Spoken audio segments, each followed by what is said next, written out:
మండలంలో నాగపూర్ గ్రామంలో ఉన్నాము. గత అర్ధరాత్రి బాసకొండ బాలమలేష్ అనే కొట్టంలోకి గొర్రెల మందపైకి కుక్కలు దాడి చేశాయి. ఈ దాడిలో సుమారుగా 30 గొర్రెలపై దాడి చేయగా 10 గొర్రెలు అక్కడెక్కడే చనిపోయినాయి. ఇప్పుడు ఇంకొక 20 గొర్రెలకు తీవ్ర గాయాలైనాయి. ఇప్పుడు ఒకసారి మాట్లాడే ప్రయత్నం చేద్దాము. ఒకసారి చూద్దాం. ఒకసారి చెప్పండి అన్న, ఎలా జరిగింది? ఇలా నైట్ కొట్టలు వచ్చినాయి. అదే నేను నైట్ అక్కడ వేరతడ పండుకుని ఇంటికాడ వచ్చినాయి. మొత్తం అన్ని కొరికేసినాయి. నేను మబ్బులు 5 గంటలకు వచ్చిన వచ్చే కుక్కలు అన్నీ ఇళ్ళని ఉన్నాయి. అన్నీ అంతా మొత్తం అప్పుడప్పుడే 11 గొర్రెలు చనిపోయినాయి. 11 గొర్రెలు చనిపోయినాయి. ఇప్పుడు ఇంకా ఉన్నాయి. ఇంకా 15 గొర్రెలకు అవి లేస్తలేవు, గాయాలైనాయి. మొత్తం లేస్తలేవు. ఒక డాక్టర్ వచ్చి నాకు ఇంజెక్షన్ నువ్వు తెప్పించుకో ప్రైవేట్ నుంచి అని చెప్పడం జరిగింది.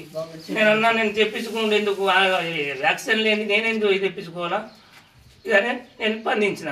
ఇప్పుడు ఎన్ని గంటలకు చేసి పశువుల డాక్టర్కు మీరు ఫోను? పశువుల డాక్టర్కు నేను పొద్దున 7 గంటలకు 6:15కు ఇట్లా చేసినాం. ఇప్పుడు ఇక్కడ ఉన్న ప్రత్యేక అధికారి ఏమంటున్నాయి? కుక్కల బెడదపై ఏమన్నా సమస్యలు ఉన్నాయి? కుక్కల గురించి కూడా ఇంతకుముందు గత ప్రభుత్వంలో కానీ వాళ్ళకు నేను చెప్పిన గ్రామ పంచాయతీలో నేను ఒక పేపర్ కూడా అది ఇచ్చాను. ఇక కుక్కల గురించి పట్టించుకోవాలని వాళ్ళు చేయలేరు. ఇప్పటికన్నా ఎవరన్నా కానీ ఇప్పుడు రైతులు నాశనం అవుతున్నాం. మేము పాములు కుట్టినా ఏం కుట్టినా కానీ జంగల్ పూట తిరుగుతున్నాము.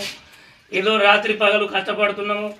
ఇలా ఇప్పటికన్నా అధికారులు సంబంధించి కొంచెం చర్య తీసుకోవాలని నేను కోరుకుంటున్నాను. అదేవిధంగా మనం గ్రామస్తులతో మాట్లాడే ప్రయత్నం చేద్దాము. ఎలాంటిదేమన్నా కానీ ఎలాంటి ప్రభుత్వం నుంచి సహాయం చేయమని వేడుకుంటున్నాను. అదేవిధంగా మనము గ్రామస్తులతో మాట్లాడే ప్రయత్నం చేద్దాము. అన్న చెప్పండి అన్న.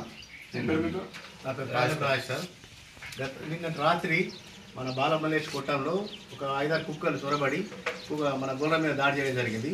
30-40 గొర్రెలు ఉంటాయి. దాంట్లో తీవ్రంగా గాయపడ్డాయి ఒక 30 గొర్రెలు. 10-11 గొర్రెలు స్పాట్లో చనిపోయినాయి. ఈ కుక్కలతో మన నాగపూర్ గ్రామంలో చాలా ఇబ్బంది ఉంది. కుక్కల గురించి మన అధికారులు చర్య తీసుకొని కుక్కలను ఏదో ఒకటి చేసి వాటిను బయట పంపించడమా లేకుంటే ఏదో ఒక చర్య తీసుకోవాలని మేము కోరుతున్నాము. అదేవిధంగా బాలమలేష్కు ఏదో ఇంత ఆర్థిక సాయం చేయాలని ప్రభుత్వాన్ని కూడా కోరుకుంటున్నాము. దయచేసి ప్రభుత్వం స్పందించి పై అధికారులు స్పందించి బాలమలేష్కు సాయం చేస్తారని కోరుకుంటున్నాము.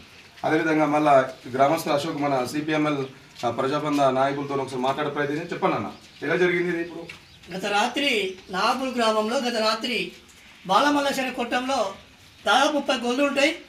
10 కుక్కల దాకా చొరబడి 30 గొర్రెలను తిప్పుకుంటా కొరికి చంపడం వల్ల స్పాట్ మీద 10 చనిపోయినాయి. ఇంక 20 గొర్రెలకు గాయాలైనాయి. అవి నేను రక్షించడం కోసము పశువుల డాక్టర్కు అధికారికి నేను 7:30కి ఫోన్ చేస్తే నేను లీవ్లో ఉన్నాను, నేను మా స్టాఫ్ను పంపుతున్నాను చెప్పేసి ఇప్పటిదాకా దాదాపు 2 గంటల సేపు నిలబడితే కూడా స్టాఫ్ రాని పరిస్థితి. వచ్చిన ఒక ప్రసాద్ వచ్చినట.